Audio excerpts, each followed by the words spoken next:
January 1942. The first bombs fall on Rangoon under a pale dawn sky. The explosions ripping through the humid air as families scramble from their homes, clutching what little they can carry. Imagine this. In a land of endless rice paddies and golden pagodas, where abundance once defined daily life, civilians suddenly face choices that no one should ever make. Stay and risk forced labor, violence, and empty bowls, or flee into jungles and mountains where death waited at every turn.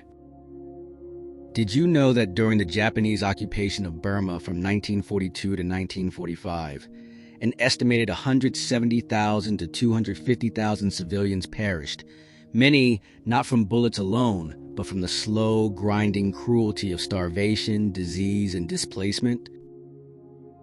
Picture the scenes in early 1942. As Japanese forces swept southward, tens of thousands, especially those of Indian origin, began a desperate exodus toward India, clogging narrow trails with ox carts. Barefoot children and elderly parents too frail to keep pace. The roads became rivers of suffering, choked with refugees carrying bundles on their heads, their faces etched with fear of air raids, hostile encounters, and the gnawing hunger that set in within days. We walked for weeks, one survivor recalled in later testimonies, eating leaves, roots, anything we could find, while cholera and malaria claimed more than the bombs ever did. Commas in their ragged breaths, pauses when a child fell silent forever by the roadside. In the cities and villages left behind, the occupation brought requisitioning squads seizing rice harvests to feed the army, leaving farmers with barely enough to plant the next season. By 1944, rice production had plummeted to less than half pre-war levels.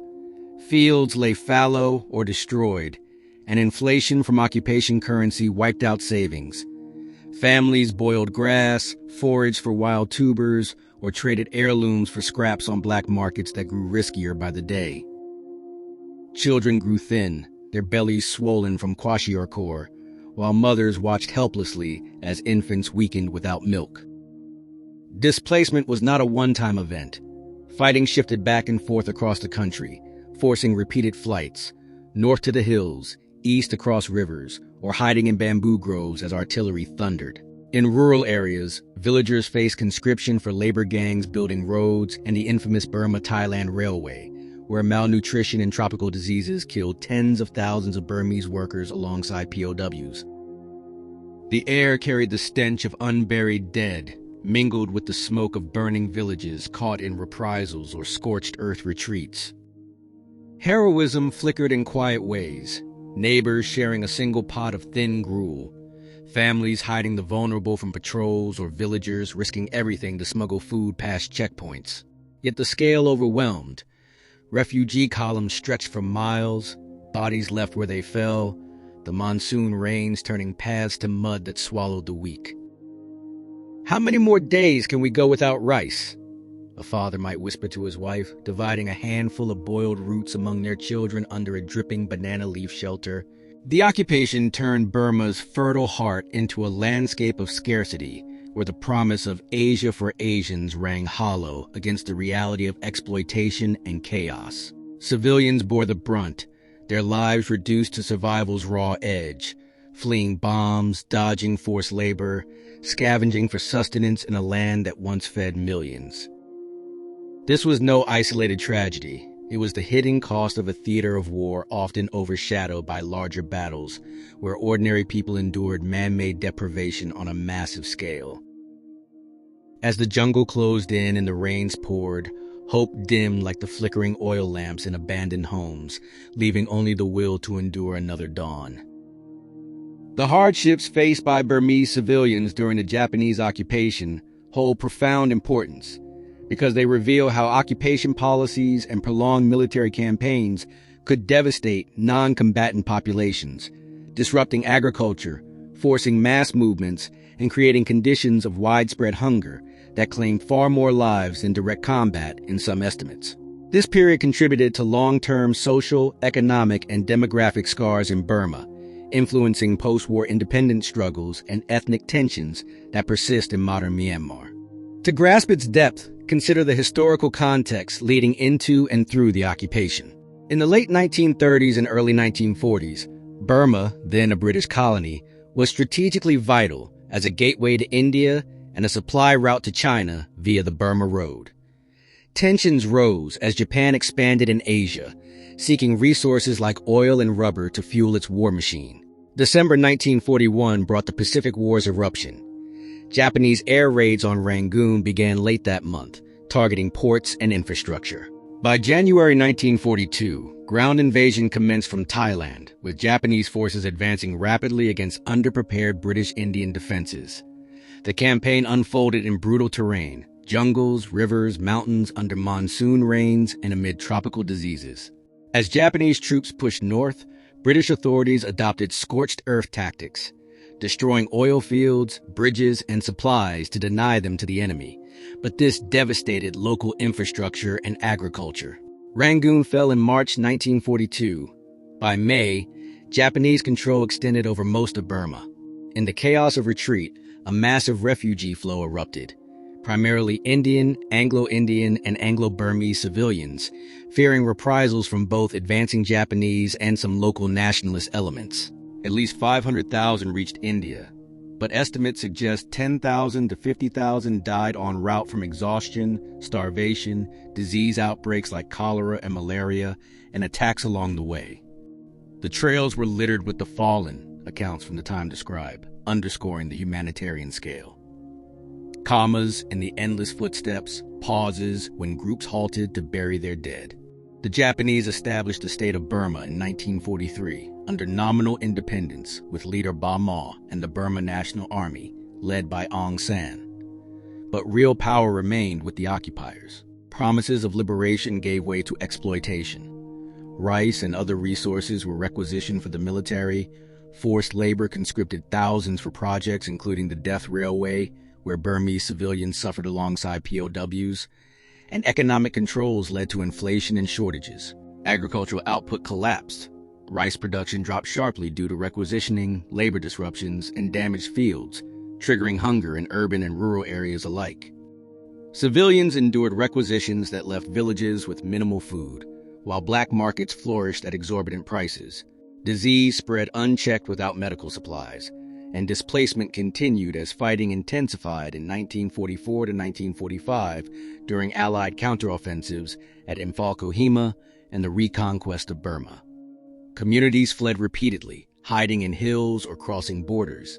We lost everything: homes, crops, family, survivors later reflected in oral histories. The occupation's end came in 1945 as Allied forces, including British, Indian, Chinese, and local resistance, reclaimed the country, but the civilian toll lingered in weakened populations and shattered livelihoods.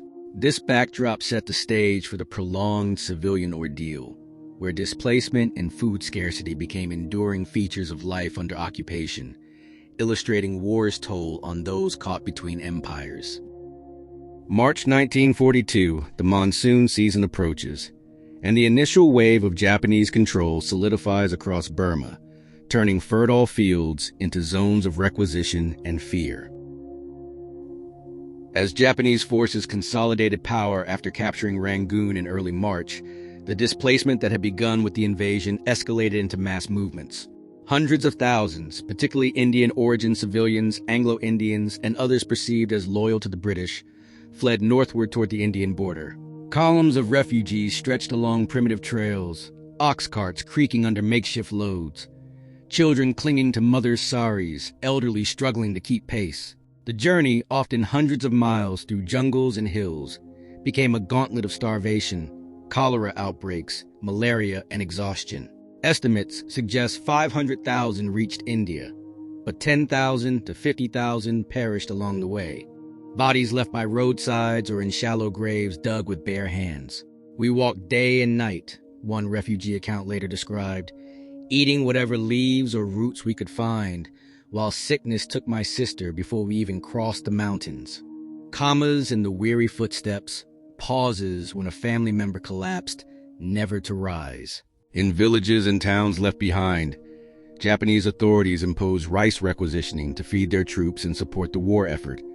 Squads moved through paddy fields, seizing harvests at gunpoint, leaving farmers with seeds barely sufficient for the next planting. Rice production halved by 1944 due to these demands, labor shortages from conscription, and damaged irrigation from earlier scorched earth actions. Families in urban areas like Mandalay or rural hamlets faced rations shrinking daily, sometimes a handful of rice mixed with weeds or diluted into thin gruel. Children developed swollen bellies from protein deficiency. Adults grew gaunt, strength ebbing with each passing month. Black markets emerged, but prices soared beyond reach, forcing trades of jewelry, clothing, or family heirlooms for scraps. In rural Burma, villagers foraged for wild yams, bamboo shoots, or insects to supplement meager supplies, boiling them over hidden fires to avoid patrols. Heroics surfaced in small acts. A farmer hiding extra grain for neighbors, a mother dividing her portion among children first, communities pooling resources to feed the weakest. Yet losses mounted relentlessly. Infants dying without milk, elderly succumbing to hunger-weakened hearts. Forced labor became another layer of torment. From mid-1942, Japanese forces conscripted tens of thousands of Burmese civilians, known as Romusha, for infrastructure projects, most notoriously the Burma-Thailand Railway, also called the Death Railway. Men, sometimes entire villages of young and middle-aged, were rounded up under threat, marched to camps along the planned 415-kilometer line from Banpong in Thailand to Thanby Uzayat in Burma. Tools were basic: pickaxes, shovels, bare hands, used to hack through dense jungle, build embankments, and bridge rivers in monsoon mud. Workdays stretched 12 to 18 hours under the Speedo regime, guards shouting to accelerate pace. Malnutrition was chronic. Daily rations, often limited to a cup of rice, sometimes laced with maggots, supplemented by whatever vegetables or fish could be scavenged. Disease ravaged the camps. Dysentery, beriberi, malaria, cholera, killing faster than overwork. Estimates place Burmese civilian deaths on the railway between 30,000 and 100,000, bodies buried hastily or left in mass graves. "They worked us until we dropped," a survivor later recalled in oral histories, "and when we fell ill, there was no medicine, only more beatings." Commas in the labored breathing, pauses as men carried comrades too weak to walk. Twists came with shifting alliances. Initially, some Burmese nationalists supported the occupation under promises of independence, but exploitation bred resentment. By 1944, as Allied counteroffensives intensified, battles at Imphal and Kohima cutting supply lines, food shortages worsened, requisitioning grew harsher, villages faced reprisals if quotas unmet, displacement repeated. Fighting forced families to flee again, hiding in hills or crossing rivers as artillery echoed. Technology offered no relief. Rifles and bayonets enforced control, trucks and trains, when available, transported laborers or seized goods, but no mercy drops or advanced aid reached civilians. In camps, prisoners and laborers alike improvised, boiling contaminated water, sharing tiny portions, nursing the sick with herbal remedies from the jungle. Heroism persisted. Burmese workers smuggling food to Allied POWs when possible, families concealing the vulnerable from conscription patrols. By early 1945, as Allied forces pushed southward with air support, tanks, and infantry, the occupation crumbled. Resistance groups, including elements of the Burma National Army turning against the Japanese, aided the advance. Civilians caught in crossfire fled once more, seeking safety in liberated zones. The railway, completed in October 1943 at immense cost, saw little use before Allied bombings disrupted it. Starvation and disease claimed lives until the end. Villages lay deserted, fields untended. The main ordeal unfolded in relentless cycles of hunger, flight, and forced toil, where survival depended on endurance and fleeting kindness amid systematic deprivation.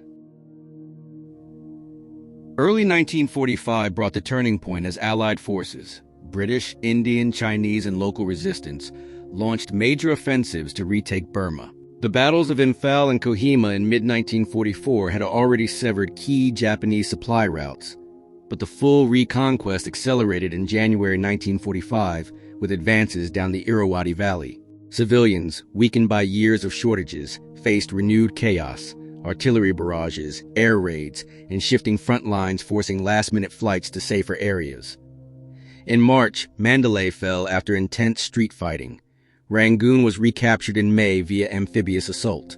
As Japanese retreat turned desperate, some requisitioning squads looted remaining stocks, exacerbating hunger in their wake. Yet relief began to flow.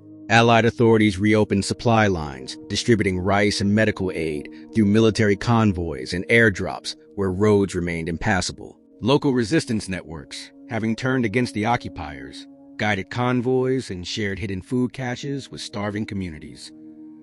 Hospitals in liberated towns filled with malnourished civilians receiving treatment for beriberi, malaria, and wounds. The climax arrived not in a single battle but in the gradual restoration of normalcy. Markets reopening, farmers returning to fields, families reuniting after years apart. The Burma-Thailand Railway, symbol of suffering, fell into disuse, its bridges bombed, tracks overgrown. Liberation meant food convoys rolling in, rations stabilizing, and the end of forced labor roundups. Losses remained staggering. Estimates of 170,000 to 250,000 civilian deaths overall from starvation, disease, displacement, and violence. But the resolution highlighted endurance. Communities rebuilding homes, sharing seeds for new crops, teaching children the value of every grain. The lesson carved deepest was the vulnerability of civilian life in occupied territories. How resource extraction and labor demands could engineer famine and mass suffering far from front lines. It showed that recovery demands more than military victory. It requires restoring agriculture, healing bodies, and mending social fabrics torn by years of deprivation. No parades erased the scars, but the return of sufficient rice, the sound of children playing without hunger pangs, and the quiet rebuilding marked a hard-won shift from survival to tentative hope. The Japanese occupation of Burma left deep, enduring scars across the land and its people. Scars that time softened, but never fully erased. Villages once alive with the rhythm of planting and harvest stood quiet for years afterward. Fields slowly reclaimed from weeds and bomb craters. Families pieced together lives from fragments, rebuilding bamboo homes, replanting paddy with whatever seeds remained, teaching children stories of the years when rice was rationed by soldiers and hunger was a constant companion. Survivors carried the experience in small daily ways, scraping every grain from a plate, storing extra rice in hidden jars, speaking softly of the past so the young would understand gratitude for fullness. The numbers: 170,000 to 250,000 civilian lives lost to starvation, disease, displacement, forced labor, and violence, were more than statistics. They were grandmothers who never returned from refugee trails, fathers buried beside railway tracks, infants who faded before they could speak. The Burma-Thailand Railway, that ribbon of suffering, carved through jungle at unimaginable cost, became overgrown and forgotten in places, its wooden sleepers rotting, its story preserved in museums and survivor testimonies rather than in daily life. Yet the occupation also revealed something unbreakable in ordinary people: the instinct to share the last handful of food, to hide a neighbor from conscription, to keep walking one more mile when the body begged to stop. These quiet acts of humanity amid engineered hardship formed the true backbone of survival. The period stands as a stark lesson in how occupation can turn a land of plenty into one of want. Through requisitioning harvests, conscripting labor, disrupting trade, and prioritizing military needs over civilian lives. It showed the fragility of food security when war severs supply chains and upends agriculture, and how displacement can scatter communities across borders, leaving trails of graves and broken families. In the decades since, Burma, later Myanmar, has faced further conflicts and challenges, but the memory of those wartime years lingers as a reminder of civilian endurance when caught between larger powers. Historians and researchers continue to study the occupation's toll, drawing from oral histories, diaries, and records to understand not just the scale of loss, but the resilience that allowed society to endure and slowly rebuild. The story is not one of triumph or defeat in military terms, but of human cost and human strength, of people who, with empty stomachs and weary feet, still chose kindness where cruelty reigned. In remembering the displaced, the starved, the conscripted, the focus rests on their quiet perseverance, a testament that even in the darkest chapters of war, the will to survive and care for one another persists. I've just said what's recorded in history. You should find out the real truth yourself. We have written the sources from which we got this story in the description of this video. And we have always been and will be supporters of the oppressed, regardless of their color, race, or country. This world and its creator are also with the oppressed. If this story moved you, like the video, comment your thoughts below. What surprises you most about civilian life in occupied Burma? Subscribe for more forgotten WWII stories that history often overlooks. See you in the next WWII story.